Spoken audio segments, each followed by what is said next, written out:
Hello everyone.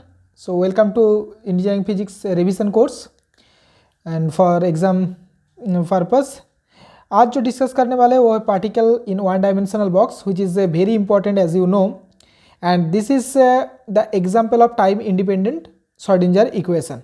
तो चलो इसको समझ लेते हैं, इसका डिराइव भी करेंगे पार्टिकल और we will solve one numerical problems for that case also. ठीक है। So particle in one dimensional box का मतलब क्या होता है कि बॉक्स मतलब क्लोज्ड होता है ना, बट वन डायमेंशनल इसका मतलब होता है कि कोई भी पार्टिकल एक पार्टिकल है कि जो सिर्फ एक्स डायरेक्शन में मूव कर सकते हैं। So the particle can move only along a particular direction, let's say this direction is x. और कहाँ से कहाँ तक मूव कर पाएंगे? ये 0 to a के बीच में। So particle can move only within 0 to a। ठीक है। And consider you can also take the notes also, notes भी ले लेना तो तुम्हारा काम पूरा हो जाएगा। Consider a particle of mass m is confined within the one dimensional box जिसका लेंथ है a यूनिट। ठीक है।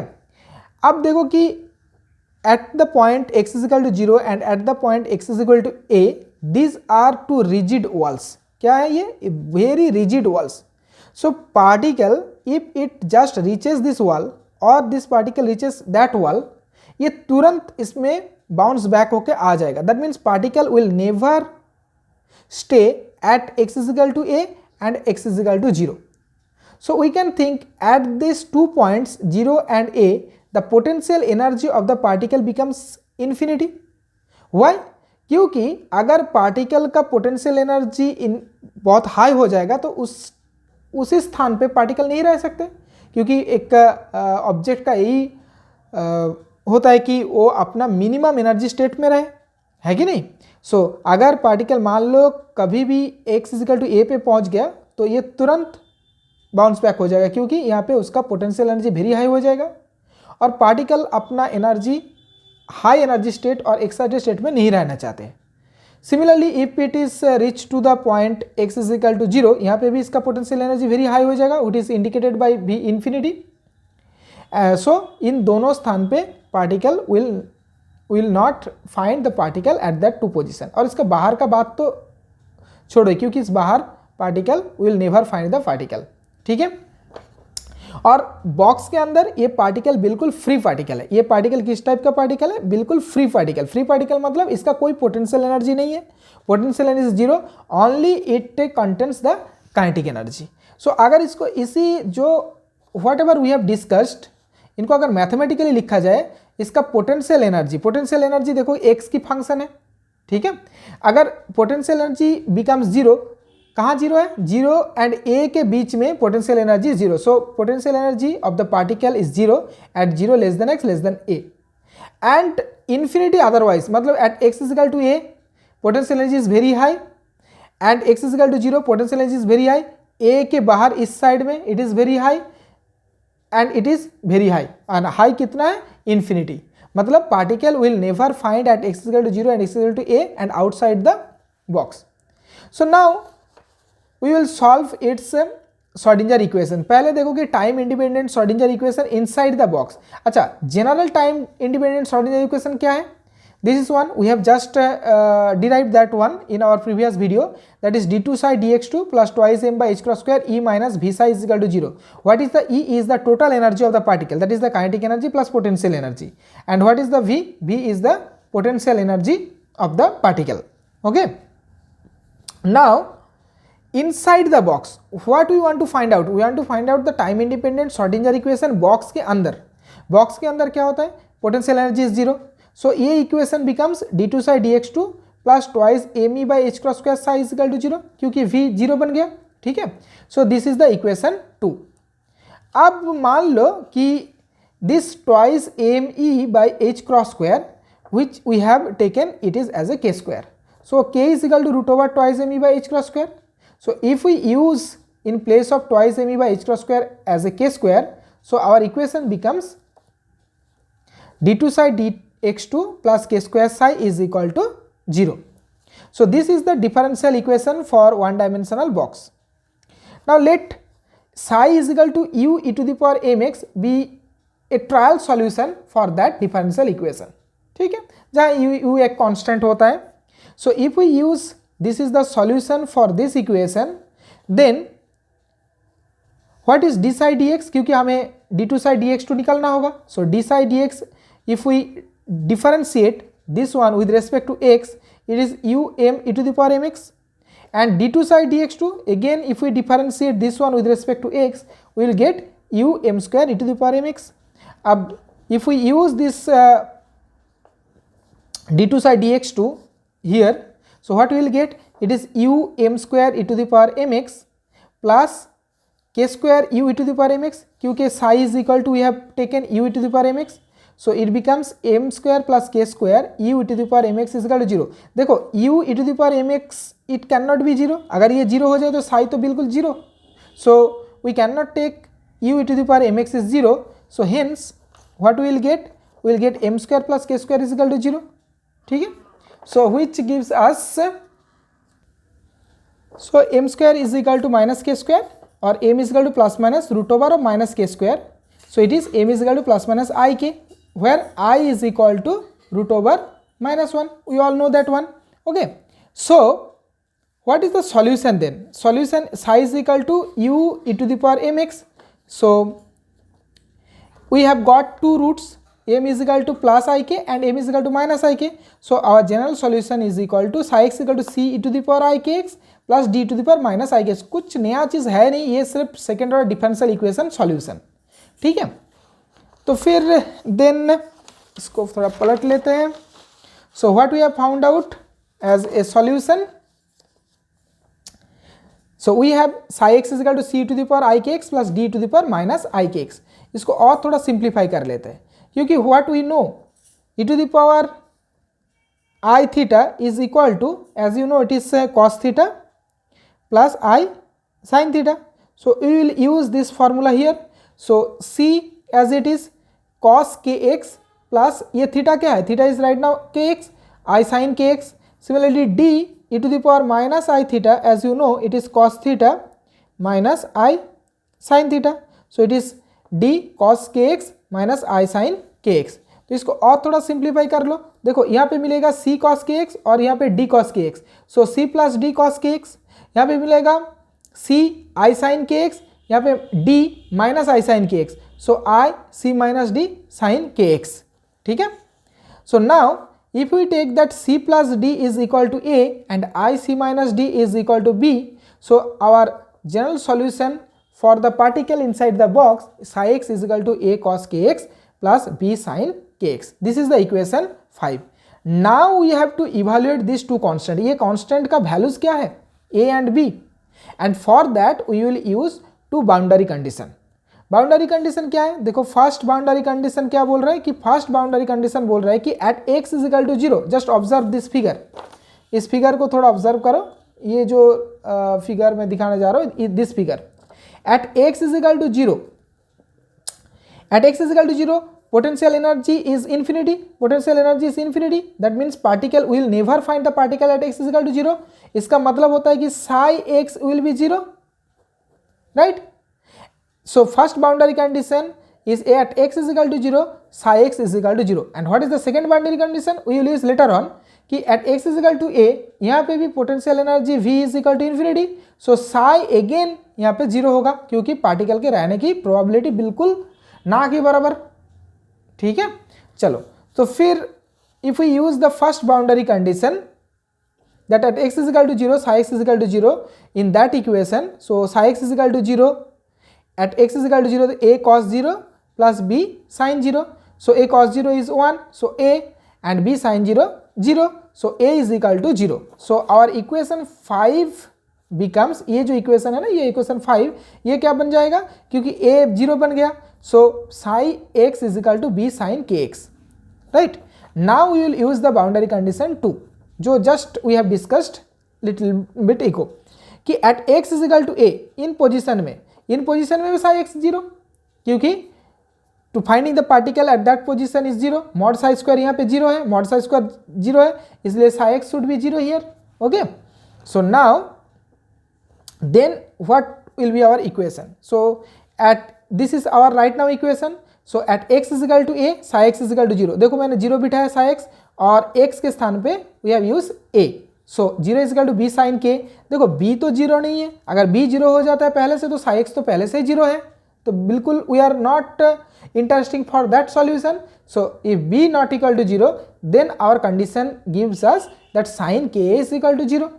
अब देखो ये भी फॉर्मूला तुम्हें पता है, if sin theta is equal to 0 then sin theta is equal to sin n pi. So we have written as sin k is equal to sin n pi.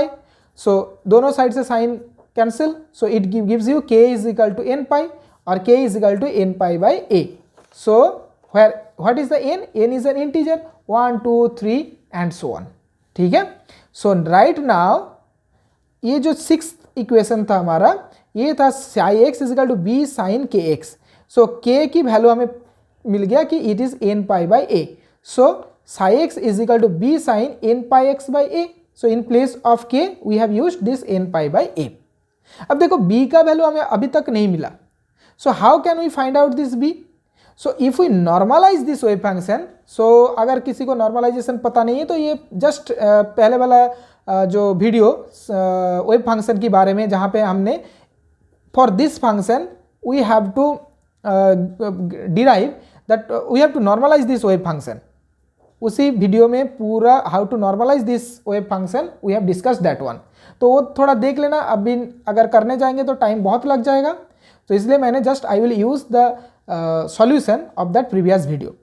तो if we normalize that one this wave function we can get this b. अब normalization का condition क्या है? It is within this range we will definitely find out the particle. So 0 to a mod psi square dx is equal to 1. अगर किसी को ये समझ में नहीं आ रहा है, so I will request you please just observe or please just visit the video lecture for wave function, maybe the lecture number 3. इसको अगर देख लोगे तो ये बिल्कुल क्लियर हो जाएगा। So if we use this condition and if we integrate this one in this way we will find out that b is equal to root over 2 by a. और इसी प्रॉब्लम मैंने करके दिखाया भी उसी वीडियो लेक्चर में, उसको एक बार देख लेना, ठीक है। So we have right now found out what is the b, it is root over 2 by a. So psi x becomes root over 2 by a sine n pi x by a. So this is the wave function for a particle in one dimensional box. अगर एक one dimensional box के अंदर particle सिर्फ x direction में move कर रहे हैं, कहाँ से कहाँ तक, इक्वल टू 0 टू a के अंदर, देन उसका जो वेव फंक्शन उसके साथ जो जुड़ा हुआ है जो वेव, उसी वेव का जो wave function it is root over 2 by a sine n pi a by a, n is equal to 1 2 3। तो क्वेश्चन में अगर पूछे तो कि derive the wave equation for a particle in one dimensional box, then तुम्हें वो second order जो differential equation है ना वो बनाना पड़ेगा, दैट इज जो inside the box. Then if it is asked what is the solution of that one, so this is the solution for that particle in one dimensional box, ठीक है।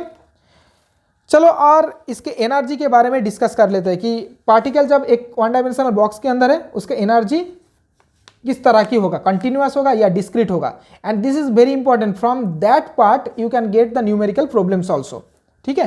तो चलो अब आते हैं कि energy of the particle inside this box. तो अब ये पार्टिकल वन डायमेंशनल बॉक्स के अंदर है, particle can move along within the 0 and a. So what we have found out, we have taken that k square is equal twice m by h square.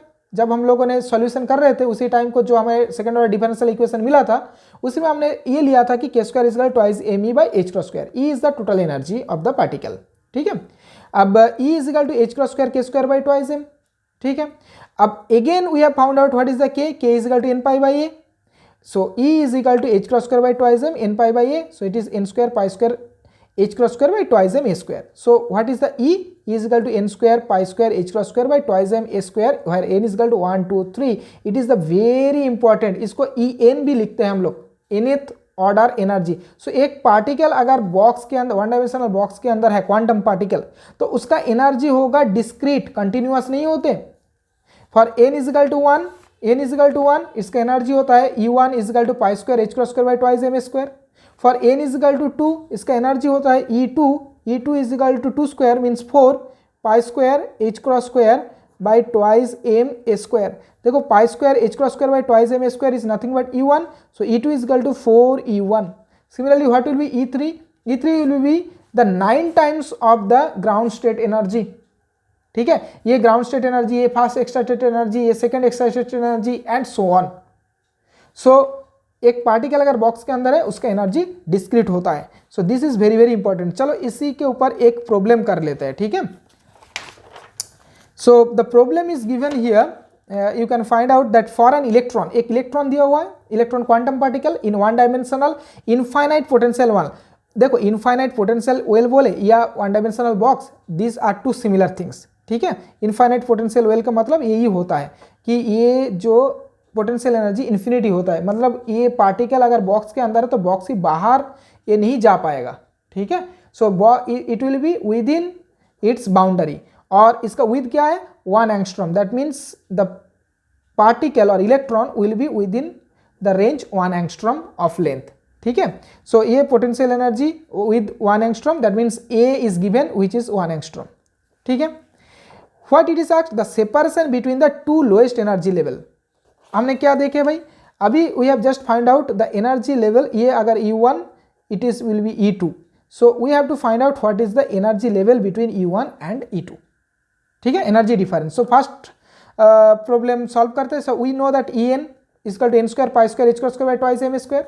So E1 is equal to n is equal to 1, so pi square h cross square by twice m square, and E2 n is equal to 2, so n square means 4, so 4 pi square h cross square by twice m square. So what is the difference E2 minus E1, जहाँ A is given which is 1 angstrom, so 10 to the power minus 10 meter, so E2 minus E1 is equal to 4 minus 1, that is 3 pi square h cross square by twice m square. बाकी सब we all know that 3 into pi means 3.14 whole square, h cross is equal to 1 point, h cross means क्या है, h cross is equal to h by 2 pi, ठीक है। so it is nothing but 1.055 into 10 to the power minus 34, ये करके भी देख सकते हो, 6.63 into 10 to the power minus 34 joule second divide by 2 into 3.14, इसको अगर करोगे ना so you will get 1.055 into 10 to the power minus 34 ये h cross square whole square, and 2 mass of the electron 9.1 10 to the minus 31, and a is equal to 10 to the power minus 10 metre, so 10 to the power minus 10 whole square क्योंकि a square है। So if you solve that one you will find E2 minus E1 is equal to 1.809 10 to the power minus 17 joule. इसको electron volt में भी कर सकते हो, ठीक है। Now in the second, the frequency and wavelength of the photon corresponding to a transition between these two levels। अब मान लो कि ये E2 और ये E1, अब मान लो कि एक फोटोन, फोटोन मतलब लाइट का जो पार्टिकल होता है, फोटोन ट्रांजिशन हो रहा है E2 से E1, so what will be the frequency of that photon, it is the frequency and wavelength, frequency भी निकालना होगा, वेवलेंथ भी निकालना होगा जब ये एक फोटोन E2 से E1 में ट्रांजिशन हो रहा है। देखो अब E2, अब फोटोन का एनर्जी कितना होता है h nu, when it is transform from E2 to E1, मतलब इस ये जो energy difference will be equal to this h nu, तो we have written this h nu is equal to E2 minus E1, so 1.809 into 10 to the minus 17 joule, so nu is equal to this one divided by h means 6.16 10 to the minus 34 joule second, so if we calculate we will find it is 2.6 in 10 to the 16 hertz. So this is the frequency when a photon transition from E2 to E1, ये जो light emit करेगा उसका frequency होगा 2.6 in 10 to the 16 hertz। ये किस range में आते हैं, थर्ड क्वेश्चन में पूछा, in what region of the electromagnetic spectrum is this frequency, ये फ्रीक्वेंसी अल्ट्रा वायलेट रीजन में होता है, ठीक है। सो always remember this formula, it is very important for your exam point of view, from that you will get lots of energy solution etc. So I think with that for your exam purpose we have completed most important factors from the quantum mechanics। अगर उससे भी आगे कुछ चाहिए तो comment करके ज़रूर बताना। किसी ने पूछा है कि हार्मोनिक ऑसिलेटर इसके बारे में, तो शायद ये ना आए एग्ज़ाम में, अगर तुम्हें चाहिए तो मैं कर सकता हूँ। Later on in the next video I will start the optics, ठीक है। तो चलो अच्छे से एग्ज़ाम की तैयारी करो, पढ़ के जाना, ऑल द बेस्ट।